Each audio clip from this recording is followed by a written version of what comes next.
So hello students, आज हम पढ़ाई करेंगे पंक्चुएशन के बारे में। ठीक है, पंक्चुएशन होता क्या है? तो पंक्चुएशन क्या बताया जाता है? राइट यूज ऑफ पॉइंट्स और स्टॉप, है ना। पॉइंट्स और फुल स्टॉप जो हम लोग यूज करते हैं, कहाँ पे हमें रुकना है। स्टॉप माने रुकना होता है। कहीं पे ट्रैफिक पे जाइएगा, लाल सिग्नल दिखा देगा स्टॉप यानी रुकेंगे। तो हम लोग ना अलग अलग चिन्हों का प्रयोग करते हैं, लेकिन कौन सा चिन्ह हमें कहाँ प्रयोग करना है? जनरली राम आम खाता है, अब लास्ट में आप प्रश्नवाचक चिन्ह लगा दे रहे हो, वो गलत हो जाएगा। समझ गए ना? जब राम आम खाता है कोई वाक्य बोला गया, इसका मतलब वो एसर्टिव सेंटेंस है। समझ गए? जहां कोई स्टेटमेंट का बोध हो रहा है, तो स्टेटमेंट के केस में हम सीधे फुल स्टॉप का प्रयोग करते हैं, जिसे पूर्ण विराम करते हैं। ठीक है, तो सही जगह हम लोग सिंबल का जो प्रयोग करेंगे, बिंदुओं का प्रयोग करेंगे, उसी को हम पंक्चुएशन कहते हैं। इसमें देखिए कौन कौन सा आता है। पहला है फुल स्टॉप, है ना। पूरा बिंदु को, पूर्ण विराम को फुल स्टॉप कहते हैं। एक है कॉमा, कॉमा को हम लोग बोलते हैं अल्प विराम। अल्प माने थोड़ा, है ना, हल्का रुकिए। विराम माने रुकना। एक full stop, comma, inverted comma, bracket, semicolon, है ना, question mark, exclamation mark, hyphen, apostrophes, है ना। ये अपोस्ट्रोफिस, जैसे राम के कार तो राम्स कार, सोहन के घर सोहन्स हाउस, सन्नी सर का बाइक सन्नी सर क्या होगा? बाइक। समझ रहे हैं ना? तो इस प्रकार से जब ये एस के साथ प्रयोग हो तो के का संबंध बताता नहीं, चाहे का, राम का घर, सोहन का घर, समझ रहे हैं, हरेश का बाइक, है ना, रमेश का कार। ठीक है, इस केस में हम अपोस्ट्रोफिस का प्रयोग करते हैं। समझ रहे हैं? पढ़ लेंगे ना। Full stop, comma, inverted comma, bracket, semicolon, question mark, exclamation mark, hyphen, apostrophes. ठीक है बाबू। इसके बाद देखिए, अब यहाँ पे आता है कि सर हम फुल स्टॉप का प्रयोग कहाँ करेंगे? तो जहां कोई वाक्य का अंत होता है और जहां हमें ठहरने की जरूरत है, जैसे राम आम खाता है, रुकना है ना, फुल स्टॉप, तो वहां पे हम फुल स्टॉप देंगे। समझ रहे हैं ना, जिसे पूर्ण विराम कहते हैं। इसके बाद अगर मान लो हरेश कोई विषय का तैयारी करते हैं, सर आप क्या किए हुए हैं? हम बोलेंगे कि हम बीए किए हुए हैं, तब बीए भी लिखते हैं, तो यहाँ पे बी और ए दो डिग्री के बीच में हम लोग क्या दिए? फुल स्टॉप दिए। इसका मतलब होता है बैचलर ऑफ आर्ट्स। आप बोलेगा ये सर हम एमए किए हुए हैं, तो एमए का मतलब होता है मास्टर ऑफ आर्ट्स। ठीक है ना, इसमें भी।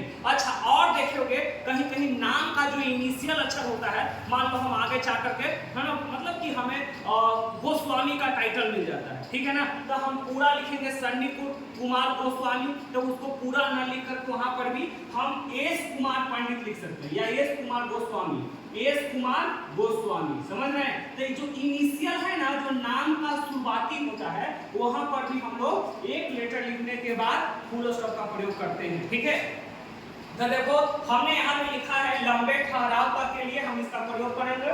इसके बाद बता रहा है एसर्टिव एंड इम्परेटिव सेंटेंस के अंत में। एसर्टिव सेंटेंस के बारे में तुमको पहले ही बता दिए हैं। जो सेंटेंस स्टेटमेंट का बोध करता है उसे हम एसर्टिव कहते हैं। इम्परेटिव सेंटेंस क्या होता है बताए थे, जो क्वेश्चन वगैरह पूछने का काम, मतलब क्वेश्चन नहीं, यहाँ पे हम बताए थे, जो एक्सप्रेस कमांड को एक्सप्रेस करता है, सजेशन को एक्सप्रेस करता है ना। कमांड, सजेशन, ये सब किस में आ जाता है? या रिक्वेस्ट इम्परेटिव में है। जैसे गो देयर, वहां जाओ, कम इन, अंदर आओ। तो देखो गो देयर के बाद हमने फुल स्टॉप का प्रयोग किया है। कोई दिक्कत? तो ये जो है बाबू क्या है?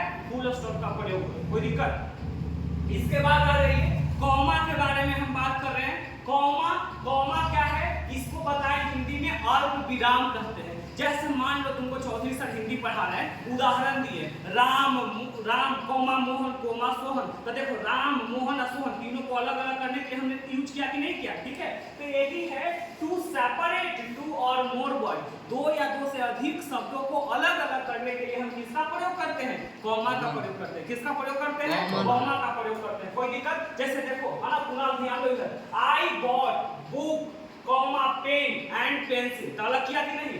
बुक है, कलम है और पेंसिल। तो देखो बुक और इसके बीच में हमने कॉमा डाला कि नहीं? यहाँ पे नहीं, बुक और पेन को अलग किए और फिर यहाँ एंड से अलग किए पेंसिल को। समझ रहे हैं ना? तो दो या दो से अधिक वर्ड को अलग करने के लिए किसका प्रयोग करते हैं? कॉमा का।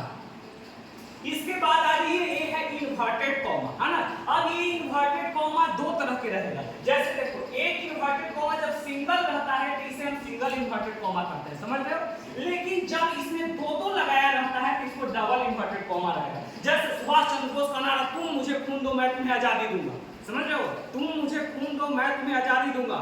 एपीजे अब्दुल कलाम का कहा गया स्टेटमेंट, सपने वो नहीं जो हम सो कर देखते हैं, सपने वो हैं जो हमें सोने नहीं देते हैं। तो जब किसी का कोटेशन लिखना हो यानी किसी का वाक्य लिखना हो तो हम उसको डबल इन्वर्टेड कॉमा में लिखते हैं। कहाँ लिखते हैं? डबल इन्वर्टेड कॉमा में। लेकिन जब सिंगल का कुछ हेडिंग देना हो, देख रहे हैं ना हेडिंग, है ना, तो सिंगल इन्वर्टेड कॉमा का हम प्रयोग हेडिंग वगैरह में। जैसे मान लो आज तुम्हारे स्कूल में कल बनाया गया बिहार पृथ्वी दिवस, तो सिंगल इन्वर्टेड कॉमा में लिख देंगे बिहार अर्थ डे। लेकिन कोटेशन है महात्मा गांधी का नारा, करो या मरो, समझ रहे हो ना। तो जब कोटेशन लिखना है, नारा की बात रहेगी, ये डबल इन्वर्टेड कॉमा में जाएगा। कोई दिक्कत? मैंने लिखा है देखो इंपोर्टेंट कोटेशन, कोटेशन जो कथन दिया गया, जो वाक्यांश उनके द्वारा दिया गया था। कोई दिक्कत यहां तक? चलिए इसके बाद है बाबू हाइफन। हाइफन का प्रयोग हम लोग कब करते हैं? तो दो या दो से अधिक वर्ड को जोड़ने के लिए, दो या दो से अधिक वर्ड को जोड़ने के लिए। जैसे देखो पासर बाई, ऐसा कभी सेंटेंस तुम लोग देखोगे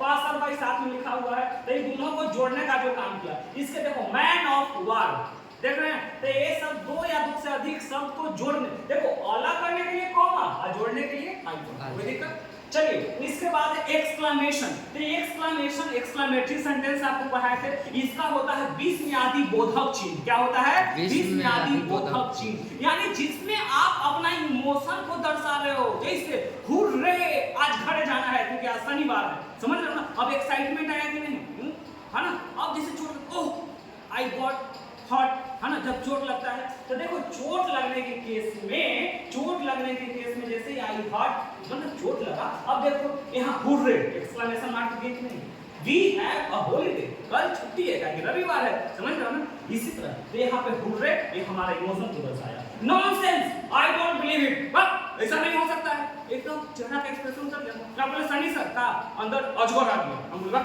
आएगा रे, अरे मजाक, नॉनसेंस, है ना, ये नॉनसेंस एक्सप्रेशन, ठीक है, ये भावना।